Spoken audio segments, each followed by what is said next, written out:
யோவான். இந்த புஸ்தகத்தை நீங்கள் வேதாகமத்தில் படிப்பதற்கு முன்பாக அதன் பின்னணி, வரலாற்று சூழ்நிலை, எழுதியவர், எழுதப்பட்ட சூழ்நிலை, எழுதப்பட்ட காலம், எழுதப்பட்டதன் நோக்கம், அதன் உள்ளடக்கத்தை பற்றிய ஒரு கண்ணோட்டம், அதில் வலியுறுத்தப்படும் காரியங்கள் மற்றும் சிறப்பம்சங்கள் பற்றி தெரிந்து கொள்ளலாம். இதை பார்த்துவிட்டு நீங்கள் இந்த புஸ்தகத்தை வேதாகமத்தில் வாசிக்கும் போது இன்னும் ஆழமாக தேவனுடைய வார்த்தையின் சத்தியங்களை தெளிவாக, எளிதாக புரிந்து கொள்ள முடியும். நம்ம பைபிள் விஸ்டம் தமிழ் சேனலை ஃபர்ஸ்ட் டைம் பார்க்குறீங்கன்னா சப்ஸ்கிரைப் பண்ணி பெல் பட்டனை பிரஸ் பண்ணிக்கோங்க. இந்த புஸ்தகத்தை எழுதியவர் யோவான்.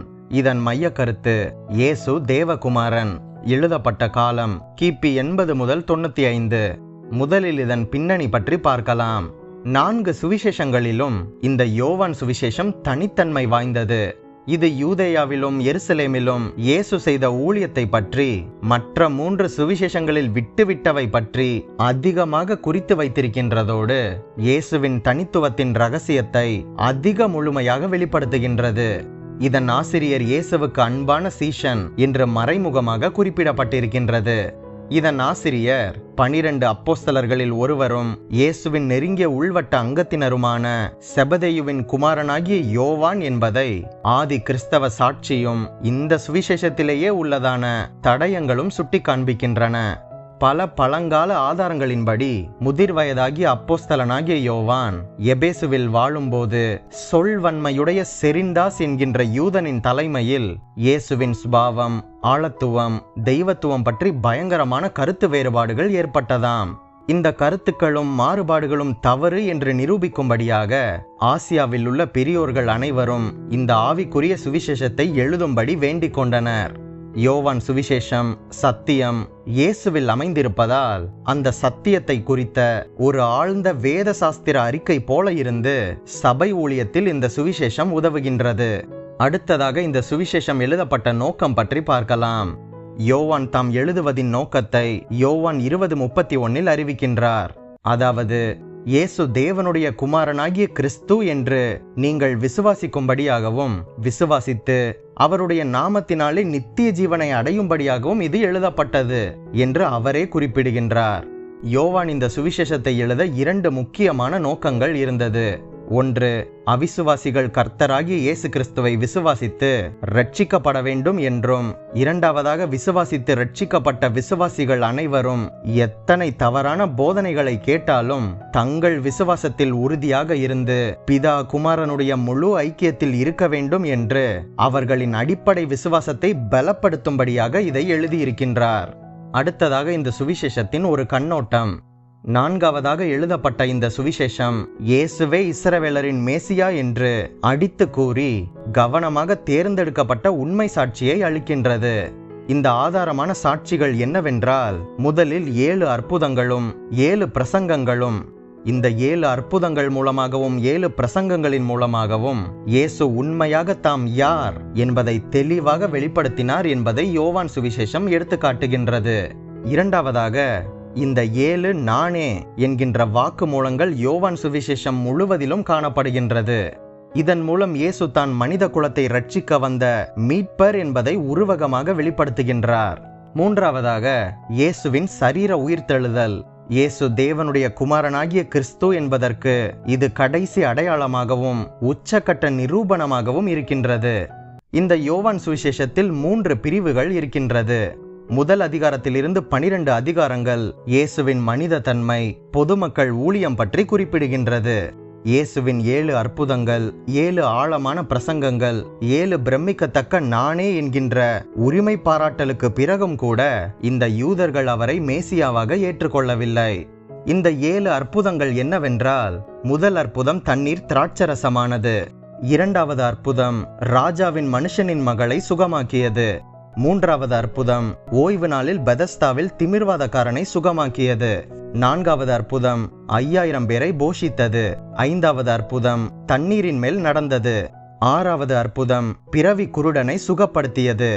ஏழாவது அற்புதம் லாசருவை உயிரோடு எழுப்பியது. அடுத்ததாக 7 பிரசங்கங்கள் என்னவென்றால், முதல் பிரசங்கம் புது பிறப்பு, புது ஜீவன். இரண்டாவது பிரசங்கம் ஜீவ தண்ணீர். மூன்றாவது பிரசங்கம் கிறிஸ்துவின் தெய்வீக குமாரத்துவம். நான்காவது பிரசங்கம் ஜீவ அப்பம். ஐந்தாவது பிரசங்கம் ஜீவன் தரும் ஆவி. 6வது பிரசங்கம் உலகத்தின் ஒளி. 7வது பிரசங்கம் நல்ல மெய்ப்பன் என்பதுதான். அடுத்ததாக இந்த யோவானின் 2வது பிரிவு அதிகாரம் 13 முதல் 21 வரை. பழைய உடன்படிக்கை மக்களான இஸ்ரவேலர்களால் புறக்கணிக்கப்பட்ட இயேசு பின்பு புதிய உடன்படிக்கையின் மக்களுக்கு அவர் அஸ்திபாரமிட்ட சபைக்காக தனது கவனத்தை செலுத்தினார். அதில் குறிப்பாக அதிகாரம் 13 இயேசுவின் கடைசி இரவு விருந்து, 14 முதல் 16 அவருடைய கடைசி பிரசங்கம், 17 அதிகாரத்தில் சீஷர்களோடு அவர் செய்த கடைசி ஜெபம் பற்றி இது எடுத்துரைக்கின்றது. 18-19 அதிகாரத்தில் இந்த புதிய உடன்படிக்கை ஆரம்பிக்கப்பட்டு அவருடைய மரணம் நிகழுகின்றது. 20-21 அதிகாரங்களில் அவரின் உயிர்த்தெழுதல் மூலம் அந்த புதிய உடன்படிக்கை நிலைநிறுத்தப்பட்டது. கடைசியாக யோவான் சுவிசேஷத்தின் சிறப்பம்சங்கள் பற்றி பார்க்கலாம். இதில் 8 சிறப்பம்சங்கள் இருக்கின்றது. முதலாவதாக, இந்த சுவிசேஷம் தேவனுடைய குமாரனாக இயேசுவின் தெய்வீகத்தை வற்புறுத்துகின்றது.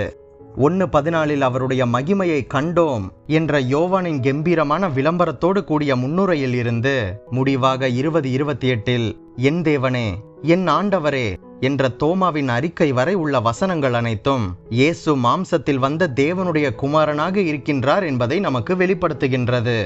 இரண்டாவதாக, விசுவாசி என்கின்ற வார்த்தை இதில் 98 முறை பயன்படுத்தப்பட்டுள்ளது. இந்த வார்த்தை கிறிஸ்துவை ஏற்றுக்கொள்வதற்கு சமமானது. நம் இருதயத்திலிருந்து வரும் பதில் உரையாக நமது மனது மாத்திரமல்லாமல் நம்முடைய வாழ்க்கையையே இயேசுவுக்கு முழுமையாக ஒப்பு கொடுக்க இது செய்கின்றது. மூன்றாவதாக, நித்திய ஜீவன் என்பது யோவானின் ஒரு திறவுகோல். இந்த யோவான் சுவிசேஷத்தில் இயேசுவினால் உண்டாகும் நித்திய ஜீவன் பற்றி எடுத்துரைக்கின்றது. நான்காவதாக, கிட்டத்தட்ட 27 சம்பவங்களில் இயேசுவோடு கூட தனிப்பட்ட நேரடி சந்திப்புகள் இதில் சிறப்பாக இடம்பெற்றுள்ளன.